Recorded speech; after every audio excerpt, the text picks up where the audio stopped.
सारू की जिंदगी में दशहरे का दिन किसी और ही रंग में रंगा हुआ था। पूरे शहर में रावण दहन की तैयारियां जोरों पर थीं। हर गली, हर मोहल्ला रोशनी और सजावट से जगमगा रहा था। लेकिन सारू के घर के भीतर एक अंधेरा धीरे धीरे फैल रहा था, जिसका कारण कोई और नहीं बल्कि अनिका थी, जिसने दशहरे के मौके को अपने सबसे बड़े मास्टर प्लान को अंजाम देने के लिए चुना था। एक ऐसा प्लान जिसमें वह सारू को हमेशा के लिए नीचा दिखाना चाहती थी और साथ ही अपने लिए वह जगह हासिल करना चाहती थी जो असल में सारू की थी। मंदिर की घंटियों की गूंज, भीड़ का शोर और घर में रिश्तेदारों की चहल पहल के बीच अनिका ने अपनी चाल इतनी चुपके से चली कि किसी को भी भनक तक न लगी। वह सबके सामने मासूम और भोली बनकर घूम रही थी, लेकिन उसके कमरे में छिपा हुआ सच किसी तूफान से कम नहीं था। उसने अपने लैपटॉप पर बैठकर सारे सीसीटीवी फुटेज और कुछ नकली क्लिप्स एडिट किए थे, जिनमें सारू को बदनाम करने के लिए सबूत गढ़े गए थे। इन वीडियो में दिखाया गया था जैसे सारू ही सारी गड़बड़ियों की मास्टरमाइंड है। अनिका ने बड़ी चालाकी से इन फाइलों को पेन ड्राइव में सेव करके अपने पर्स में रख लिया था और तय कर लिया था कि जैसे ही रावण दहन शुरू होगा और सबका ध्यान जलते हुए पुतले की तरफ होगा, ठीक उसी वक्त वह मंच पर खड़े होकर सबके सामने ये नकली सबूत दिखाएगी, ताकि सारी इज्जत सारू की मिट्टी में मिल जाए और लोग उसे शक की नजर से देखने लगें। इस बार अनिका ने सिर्फ एक चाल नहीं बल्कि कई परतों वाली योजना बनाई थी।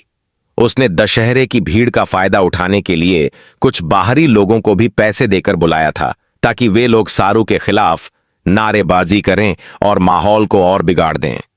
उधर सारू इस साजिश से बिल्कुल अनजान थी। वह तो पूरे दिल से पूजा और त्योहार की तैयारियों में लगी हुई थी। उसकी आंखों में सिर्फ अपनी मां और वेद के लिए खुशियां सज रही थीं। वह नहीं जानती थी कि ठीक इसी भीड़ में उसकी जिंदगी का सबसे बड़ा इम्तिहान छिपा बैठा है। तभी अचानक घर की दादी ने आवाज दी, सारू बेटा, आओ जल्दी, रावण दहन शुरू होने वाला है। और वह भागकर बाहर आई। लेकिन उसी वक्त अनिका ने अपनी आंखों से एक ऐसी शैतानी चमक झलकाई जिसे देखकर लगता था जैसे वह अपनी जीत को पहले ही देख रही हो।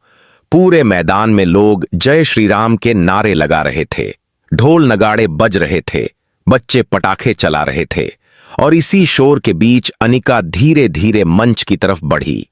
उसने आयोजक से कहा कि उसे भीड़ को कुछ महत्वपूर्ण बताना है।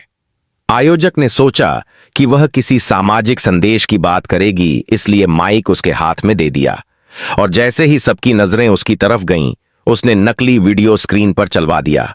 भीड़ सन्न रह गई। वीडियो में साफ दिख रहा था कि कोई लड़की मंदिर की नकदी चुरा रही है और चेहरा सारू जैसा लग रहा था। लोग हैरान होकर एक दूसरे से सवाल करने लगे, यह कैसे हो सकता है? सारू ने ऐसा क्यों किया? तभी कुछ लोग, जिन्हें अनिका ने पैसे दिए थे, जोर जोर से चिल्लाने लगे, सारू चोर है, सारू झूठी है, इसे मंदिर से निकालो। माहौल अचानक तनावपूर्ण हो गया। सारू स्तब्ध खड़ी थी। उसके पैरों तले जमीन खिसक गई। उसकी आंखों से आंसू बह निकले और उसने कांपती आवाज में कहा, यह झूठ है, मैंने ऐसा कुछ नहीं किया। लेकिन भीड़ उसकी सुनने को तैयार ही नहीं थी। उसी समय वेद ने उसका हाथ पकड़कर कहा, सारू, तुम सच कह रही हो, मैं जानता हूं, लेकिन हमें यह साबित करना होगा। तभी दादी भी मंच पर चढ़ी और गुस्से में बोली, यह सब अनिका की चाल है, मुझे यकीन है। लेकिन सबूतों के सामने दादी की बातों को किसी ने गंभीरता से नहीं लिया। अनिका ने भीड़ की ओर हाथ जोड़ते हुए मगरमच्छ के आंसू बहाए और बोली, मुझे दुख है कि मुझे अपनी ही बहन के खिलाफ बोलना पड़ रहा है, लेकिन सच छिपाना ठीक नहीं है। उसकी ये चालाकी भरी बातें सुनकर कुछ लोग और भड़क उठे। तभी अचानक रावण के पुतले में आग लगाई गई और चारों तरफ जोरदार धमाकों की आवाज गूंज उठी। लोग ध्यान बांट बैठे और इसी अफरा तफरी में वेद ने सारू को पीछे खींच लिया और धीरे से कहा, यह सब अनिका का प्लान है, हमें इसके पीछे के सबूत ढूंढने होंगे। सारू की आंखों में अब आंसुओं की जगह गुस्सा भर गया। उसने मन ही मन कसम खा ली कि इस दशहरे पर सिर्फ रावण ही नहीं जलेगा, बल्कि अनिका के झूठ का भी दहन होगा। तभी दादी ने सारू के कान में कहा, बेटी, तू चुप मत बैठना, अनिका को बेनकाब करना ही इस त्योहार की असली जीत होगी। भीड़ में हलचल जारी थी। कुछ लोग सारू को मंच से उतारने की कोशिश कर रहे थे, लेकिन वेद और दादी ने उसे बचाया। दूसरी तरफ अनिका ने फोन पर किसी से फुसफुसाते हुए कहा, प्लान का दूसरा स्टेप शुरू करो। और तभी पंडाल के पीछे से नकली पुलिस वाले, जिन्हें अनिका ने ही हायर किया था, आ गए और जोर से चिल्लाए, हम सारू को गिरफ्तार करने आए हैं। यह सुनकर तो लोगों में और खलबली मच गई। अब सारू बिल्कुल अकेली खड़ी नजर आ रही थी, लेकिन उसके दिल में कहीं ना कहीं यह भरोसा था कि सच्चाई चाहे कितनी भी देर से सामने आएगी जरूर, और जब आएगी तो अनिका का खेल खत्म हो जाएगा। भीड़ के बीच जहां हर कोई सारू को शक की नजरों से देख रहा था, वहीं सारू का दिल मानो टुकड़ों में बिखर गया था। लेकिन उसके चेहरे पर अब भी एक ऐसी दृढ़ता थी जो बता रही थी कि वह इतनी आसानी से हार मानने वाली नहीं है। नकली पुलिस वालों की गिरफ्त में जाते हुए उसकी आंखें अनिका को ढूंढ रही थीं, और जब उसकी नजर अनिका पर पड़ी तो उसने देखा कि अनिका के होंठों पर एक चालाक मुस्कान तैर रही थी, मानो उसने जीत का जश्न अब भी से मनाना शुरू कर दिया हो। लेकिन उस मुस्कान ने ही सारू के अंदर आग भड़का दी। उसने मन ही मन ठान लिया कि अब चाहे जितना बड़ा खेल क्यों न करना पड़े, वह अनिका को रंगे हाथों पकड़कर रहेगी। तभी दादी आगे आईं और जोर से बोलीं, रुको, यह कैसी गिरफ्तारी है? मैं इस मंदिर की ट्रस्टी हूं। बिना सबूत के मेरी बहन को कोई हाथ भी नहीं लगा सकता। नकली पुलिस वाले थोड़ी देर के लिए झिझके, लेकिन फिर भीड़ को और भड़काने के लिए बोले, हमारे पास सबूत है, वीडियो क्लिप है जिसमें सारू चोरी करती दिख रही है। भीड़ फिर से शोर मचाने लगी। तभी वेद ने तेजी से आगे आकर कहा, तो फिर हमें वो क्लिप अभी दिखाइए। अगर इसमें सच्चाई है तो हम मान लेंगे, लेकिन अगर इसमें झूठ है तो मैं कसम खाता हूं इस पूरी साजिश को सबके सामने उजागर कर दूंगा। यह सुनते ही भीड़ थोड़ी शांत हो गई और सबकी नजरें स्क्रीन पर टिक गईं। अनिका को लगा कि अब तो सब कुछ उसके कंट्रोल में है। उसने इशारा किया और नकली पुलिस वाले वीडियो फिर से चलाने लगे। लेकिन तभी अचानक कुछ ऐसा हुआ जिसने खेल का पूरा पासा ही पलट दिया, क्योंकि स्क्रीन पर अचानक से दूसरी फुटेज चल गई, जिसमें साफ दिख रहा था कि अनिका ही एडिटिंग कर रही है। कैसे उसने सारू के चेहरे को किसी और वीडियो पर चिपकाया था और कैसे उसने ये नकली सबूत तैयार किए थे। भीड़ स्तब्ध रह गई। सब एक दूसरे का चेहरा देखने लगे। ये क्या हो रहा है? किसी ने कहा। अनिका के चेहरे से रंग उड़ गया। उसके होंठ सूख गए और उसके हाथ कांपने लगे। उसने तुरंत चीख कर कहा, यह झूठ है, किसी ने फुटेज बदल दिया है, असली वीडियो कुछ और था।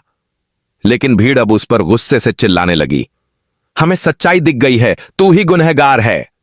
दादी ने गुस्से से कहा, अनिका, तूने हमारी इज्जत को मिट्टी में मिलाने की कोशिश की। अब सच सामने आ गया है। अब तेरे लिए इस घर में कोई जगह नहीं है।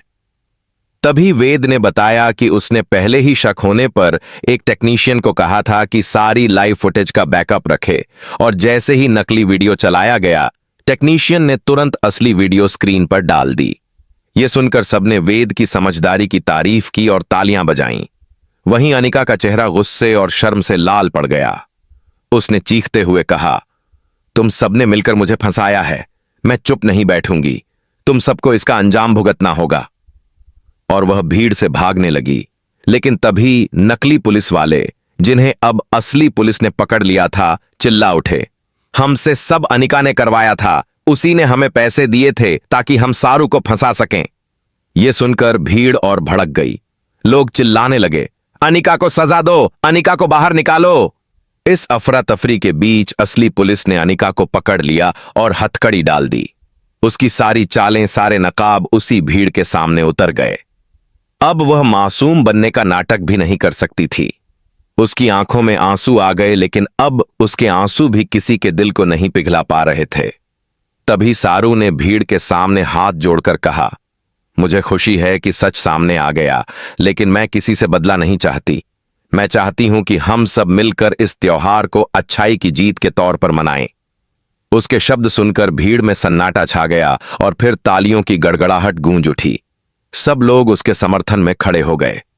दादी ने उसे गले लगा लिया और बोली, बेटी, आज तूने साबित कर दिया कि सच्चाई की जीत हमेशा होती है, चाहे सामने कितनी भी बड़ी चाल क्यों न हो।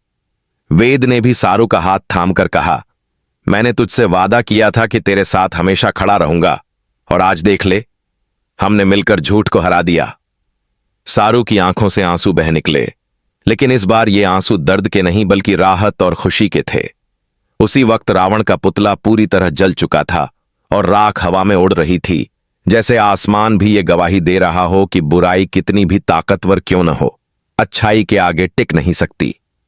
भीड़ ने जोर जोर से जय श्री राम के नारे लगाए और पूरा मैदान गूंज उठा। दूसरी तरफ अनिका पुलिस की गाड़ी में बैठते हुए दहाड़ रही थी। सारू, ये लड़ाई अभी खत्म नहीं हुई है, मैं वापस आऊंगी और उस दिन तुझे कहीं मुंह छुपाने की जगह नहीं मिलेगी। उसकी ये आवाज दूर तक गूंज उठी, लेकिन अब लोग उसकी बातों को सिर्फ पागलपन समझ रहे थे। वहीं सारू मन ही मन प्रार्थना कर रही थी कि उसकी जिंदगी में अब और कोई तूफान न आए।